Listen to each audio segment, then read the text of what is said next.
Hello friends, આજે હું બનાવી રહી છું બેસન ડ્રાયફ્રૂટ લાડુ, એ પણ ગોળ સાથે. કેમ કે જનરલી જ્યારે આપણે બેસનના લાડુ બનાવીએ છીએ તો એ ઓલવેઝ ખાંડથી બનાવતા હોઈએ છીએ. તો આ એક સ્પેશિયલ રેસીપી ફોર કિડ્સ, કેમ કે આપણે બાળકોને ખાંડ નથી આપતા. અત્યારે ડૉક્ટર ના પાડે છે કે બાળકોને બને એટલી ખાંડ ઓછી આપવી જોઈએ. તો એના માટે આ ડ્રાયફ્રૂટ સાથે બહુ જ સરસ રેસીપી, બહુ જ. તો એના માટે મેં અહીંયા લીધા છે એક બાઉલ મિક્સ ડ્રાયફ્રૂટ. એમાં છે બદામ, કાજુ અને અખરોટ, અને સાથે હાફ બાઉલ મખાના. હવે આ ડ્રાયફ્રૂટને આપણે પીસી લઈશું. હવે અહીંયા એક કડાઈ મૂકી છે, એમાં હું 2 મોટા સ્પૂન ઘી લઈશ. આપણે બેસનને અને ડ્રાયફ્રૂટને ઘીમાં સાંતળવાના છે, અને જેવી રીતે આપણે સુખડી બનાવીએ છીએ એવી જ રીતે થોડું લિક્વિડ રાખી અને આપણે સાંતળશું. ઘી ગરમ થાય એટલે એમાં બેસન નાખીશું. તમે જોઈ શકો છો જે બેસન અને ઘી આપણે આવી રીતે એને લોટને શેકવાનો છે.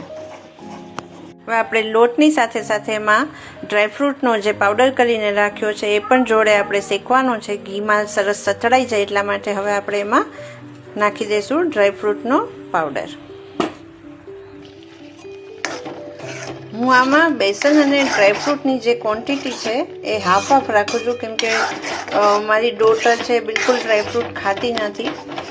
તો એ બાને એને એટલું ખાય, એને લાડુ ભાવે છે. તો તમે તમારી રીતે ખાલી બેસનના બી બનાવી શકો. ડ્રાયફ્રૂટ ઓપ્શનલ છે, તમે નાખી શકો.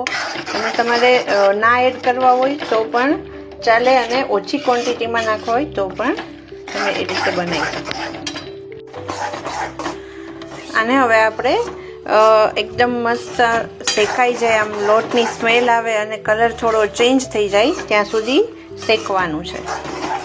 તમે જોઈ શકો છો આ સરસ એકદમ શેકાઈ ગયો છે લોટ, અને મારા જે ડ્રાયફ્રૂટ્સ છે અને કલર પણ થોડો લાઇટ બ્રાઉન થઈ ગયો છે. તો હવે આપણે અહીંયા ગેસને બંધ કરી દઈશું અને આને થોડું ઠંડુ થવા દઈશું. આપણે આપણો હાથ અડાડી શકીએ એટલું ઠંડુ આને કરવાનું છે.